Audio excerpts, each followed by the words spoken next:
10 points in the final 22 seconds. Cannot overestimate the emotional aspect of that right there for Josh going in there. That was a monster play. 2 turnovers for Denver. Down to Tracy. Well, Coach, how would you describe what just took place at the end of the half there? Yeah, we tried to be aggressive, get one shot, possibly some layers shot out of bounds. If it wasn't there, throw it away. We got to take care of the ball. How about defensively on the touchdown? What happened there? We're playing in coverage. Got a backside safety on it. He overran it. Appreciate it. Thanks. That was, yep, that was 1/10 first half. Score 20-10 Broncos. Halftime next after these first half highlights from Verizon and a word from your local station. CBS Sports presents the Verizon Halftime Report. Well, we talked a lot about Josh Allen in the pregame today, but perhaps Bo knows big moments. He's been magical in the first half. All the right plays, finding the end zone twice, and, of course, 10 Broncos points off of 2 Bills turnovers. They lead it at the half by the score of 20-10. And, folks, we welcome you back to Studio 43 and the Verizon Half Report, the best 5G network in America. There's only one best. JB, along with Coach Nate, Kirk, and Kyle. Folks, let's take a look at the player breakdown presented by Verizon. Yeah, I think right here, Bo Nix did a phenomenal job on 3rd and 3 of using his legs. Really used his legs well all half, moving the pocket. Sean Payton did a good job getting him outside of the pocket. And this, I feel, might have been the play of the drive on 3rd and 10, giving them a chance to get back into field goal range. And then great design by Sean Payton to move the pocket, run a keeper corner post, and a great throw by Bo Nix dropping it in the bucket. But that was about as good a drive as you could have to be able to run the clock down and not give the Bills much time to do anything with it. Better first half by Bo Nix. Certainly the 2-minute drive helped that. Yeah. Josh Allen made some great plays with his legs, but certainly the fumble at the end was tough. Yeah, that fumble we're talking about, probably key play in his first half there. We talk about that right there, Kirk. When we talk about the legs, we talked about Bo Nix, but here's Josh, and at times he gets a little careless with the ball, flaring it out there, and all of a sudden Benito's going to come up and strip it. Devon Key's going to pick this up. It's going to lead to a Will Lutz field goal. It gives him a 20-10 lead. We talk about it at times right here. Will Lutz is going to put it right through. At times, Josh gets a little careless outside of the pocket, trying to do too much sometimes, and again, it led to that turnover. Yeah, but there are some things that are working with Cole Hartman. He was activated this week because of injury. And listen, you run a play that a player is familiar with. So they scored on this one. But do you remember when he did it the first time? This is Super Bowl 58 in overtime to win the game. The same play.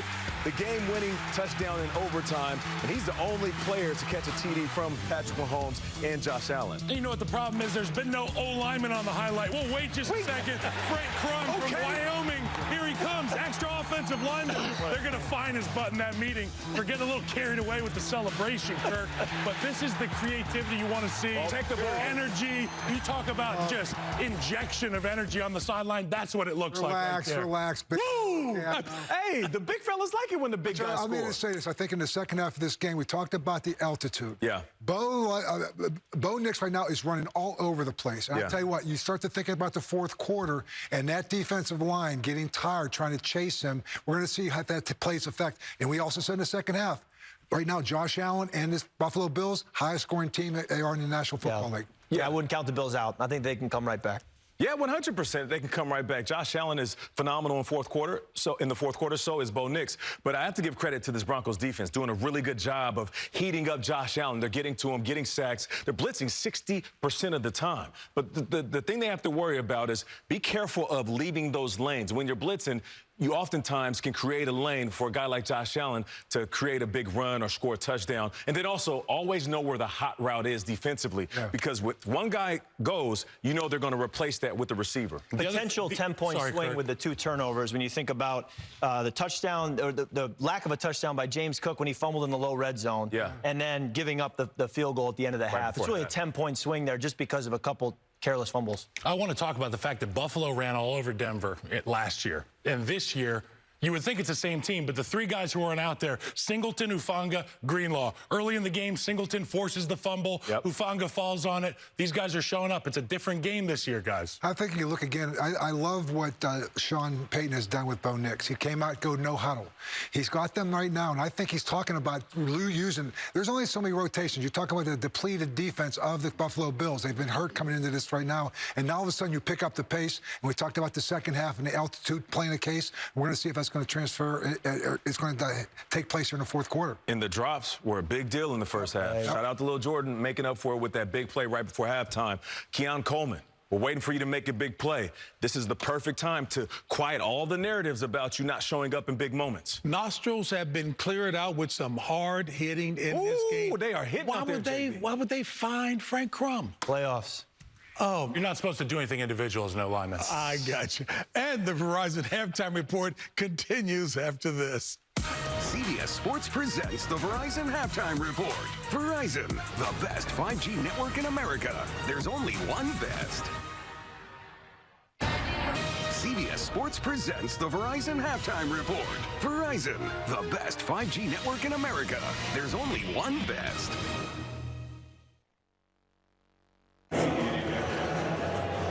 We're back in Denver Broncos with that explosive end of the first half lead by 10. The NFL Don Shula High School Coach of the Year Award honors football coaches who display the integrity, achievement, and leadership exemplified by the winningest coach in NFL history, Don Shula. This year, the Broncos nominee is Jeremiah Berenson from Dakota Ridge High School. Coach Berenson led Dakota Ridge to its first state championship in school history and was awarded, as a result, 2 tickets to Super Bowl 60 for his leadership. The NFL will award an AFC and NFC winner of the Don Shula Award, and both will attend the 2026 Pro Bowl games and Super Bowl 60. And we'll be back with the start of the second half after this message and a word from your local station. I want to know. The Mile High City is alive. Touchdown, Buffalo Bills. McCole Hardman to Cook. And Cook fumbles. They able to sidearm pass. It's wide open. He runs it the rest of the way for the touchdown. Welcome back to the divisional playoffs presented by Intuit TurboTax.